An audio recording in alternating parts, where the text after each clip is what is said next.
Vous pensez que les rues paisibles ne sont faites que pour les voitures et les passants? Imaginez plutôt, au beau milieu du quotidien, une pelleteuse surgit et fonce dans l'enceinte d'une école, provoquant un chaos digne d'une scène de cinéma que personne n'aurait pu prévoir. Et puis, retour en arrière, en 1995, à San Diego. Toute la ville est secouée lorsqu'un ancien militaire prend les commandes d'un char de plusieurs dizaines de tonnes et roule sur l'autoroute comme si le champ de bataille s'était déplacé en plein cœur de la cité. Deux histoires qui semblent n'avoir aucun lien, mais qui partagent un point commun. Toutes commencent par un instant imprévu, transformant un lieu tranquille en épicentre du désordre. Qu'est-ce qui a poussé ces hommes à agir ainsi ? Et pourquoi, des années plus tard, ces événements continuent-ils d'être racontés comme des récits incroyables? Plongeons ensemble dans le déroulé complet de la première minute jusqu'au dénouement inattendu pour comprendre pourquoi ils sont devenus parmi les affaires les plus intrigantes de l'histoire contemporaine. En ce 4 mai 2024, dans l'après-midi, sur l'île de Key West en Floride, un officier de police se dirige vers l'académie Florida Keys, au nord de la ville. Peu avant, il avait reçu une alerte urgente. Ethan Lane, 22 ans, gestionnaire d'un golf, s'était emparé d'une pelleteuse du terrain et l'avait lancée dans l'enceinte de l'école, semant la panique et s'en prenant à des passants innocents. Alors que le policier s'approche du site, il tombe par hasard sur Lane, toujours aux commandes de la machine, quittant l'établissement et fonçant sur la route juste devant le portail. 21, that tractor is going to be on College Road. I believe it's a green John Deere in the middle of the lane. La pelleteuse géante accélère soudainement au moment où le signal de la police s'allume. Au lieu d'obéir à l'ordre de s'arrêter, le conducteur fonce droit sur l'agent, transformant une scène banale en une situation dangereuse et imprévisible.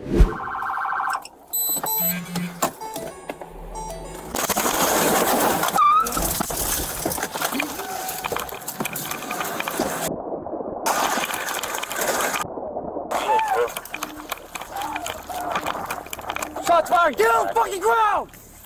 Shots fired, shots fired, shots fired across from the DOT.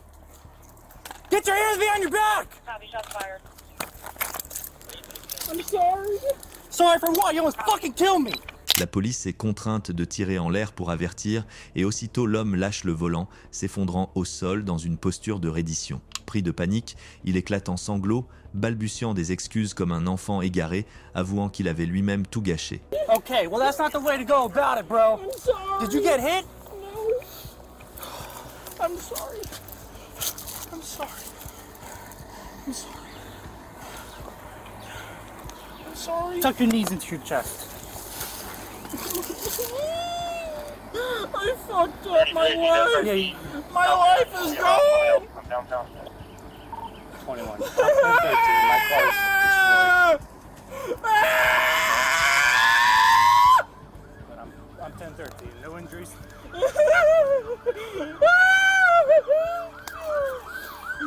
Kill me. I don't want to kill you. I want to protect myself. Why are you acting like this?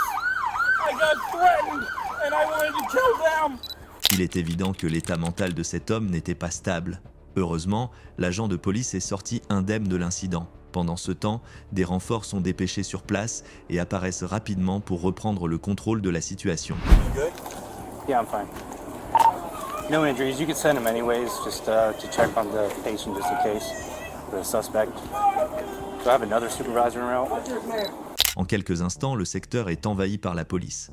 Sur une petite île comme Key West, qui ne compte qu'un peu plus de 20 000 habitants, une fusillade reste un événement extrêmement rare. Après l'avoir maîtrisé, le suspect Lane est conduit au commissariat pour être interrogé, tandis que la police évalue les dégâts causés à l'école. Les résultats montrent qu'après avoir conduit la pelleteuse dans l'enceinte, il a foncé directement dans le hall d'un immeuble résidentiel, détruisant plusieurs installations à l'intérieur avec le godet. Et ce n'est pas tout, il a également renversé de nombreuses voitures sur le parking. Fait marquant, l'une d'elles transportait une fillette de 4 ans et son père. Heureusement, tous deux ont pu s'échapper indemnes. Aucun autre blessé n'a été signalé. Lane doit désormais faire face à de multiples accusations graves, dont celle de tentative de meurtre. Les dommages matériels initiaux sont estimés à plusieurs centaines de milliers de dollars américains. Par chance, le véhicule utilisé n'était qu'une pelleteuse, déjà suffisamment dangereuse. Si l'auteur avait été un ancien militaire avec accès à des armes de guerre, les conséquences auraient été bien plus terribles. En 1995, dans la ville de San Diego, un événement marquant s'est produit. Shawn Nelson, un ancien soldat américain, s'est emparé d'un char M60 A3 de 57 tonnes depuis une base de la Garde nationale de Californie. Face à la puissance colossale de ce véhicule, la police n'avait pratiquement aucun moyen de le maîtriser directement. Elle n'a pu que boucler rapidement le secteur et tenir les habitants à distance afin de réduire les risques pendant que le char avançait dans les rues. This is the San Diego Police Department. Everybody go back in your house, get off the street. This is the San Diego Police Department. Everybody get off the street, go back into your house right now. Everybody go back in your house right now. We saw a tank running over anything it felt like running over in the street. And we discussed what to do, and we decided that the only thing we could do is broadcast where it was going so everybody could keep a safe distance from it.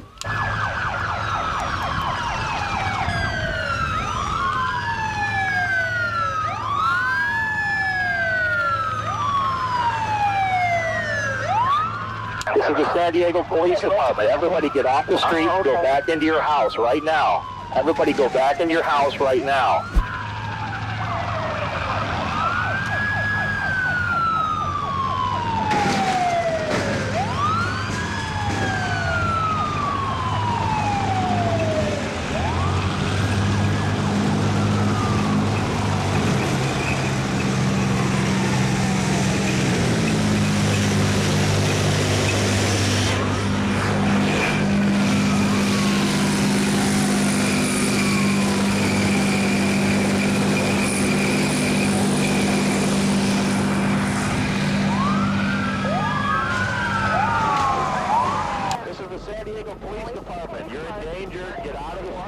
Le char massif gronde à travers le quartier résidentiel, semant la panique dans toute la rue. Sans s'arrêter, le conducteur poursuit sa route et propulse la machine d'acier sur l'autoroute. Imaginez, vous êtes un touriste qui vient tout juste de poser le pied aux États-Unis et devant vos yeux se déroule une scène incroyable. Un char tente de percuter un pilier de pont. Même si l'ouvrage est construit de manière très solide, cet acte téméraire suffit à faire considérer la situation comme une urgence absolue par les autorités. He drove over fire hydrants, park benches, street lights. He attempted to drive over citizens in their vehicles, police cars. It was such an incredible hazard to people in the street. It's beyond words. Heureusement, l'ensemble des systèmes du char n'étaient pas activés à ce moment-là. Malgré tout, le conducteur a dirigé la machine d'acier contre un poteau électrique, plongeant des milliers de foyers alentour dans le noir. La seule solution pour stopper la situation en toute sécurité était d'attendre que le carburant s'épuise, car bloquer les chenilles était quasiment impossible. L'idée d'envoyer un autre char pour l'affronter ou d'utiliser un équipement spécialisé était jugée trop risquée et susceptible d'entraîner des conséquences encore plus graves. Il est à noter que cet homme n'a pas agi de manière impulsive uniquement ce jour-là. Durant les 5 années précédentes, il avait perdu successivement son emploi, sa famille et même son toit. Ensuite, l'alcool et la drogue ont accéléré sa déchéance mentale. Pire encore, encouragé par des compagnons d'infortune, il avait creusé une fosse derrière sa maison dans l'espoir d'y trouver de l'or.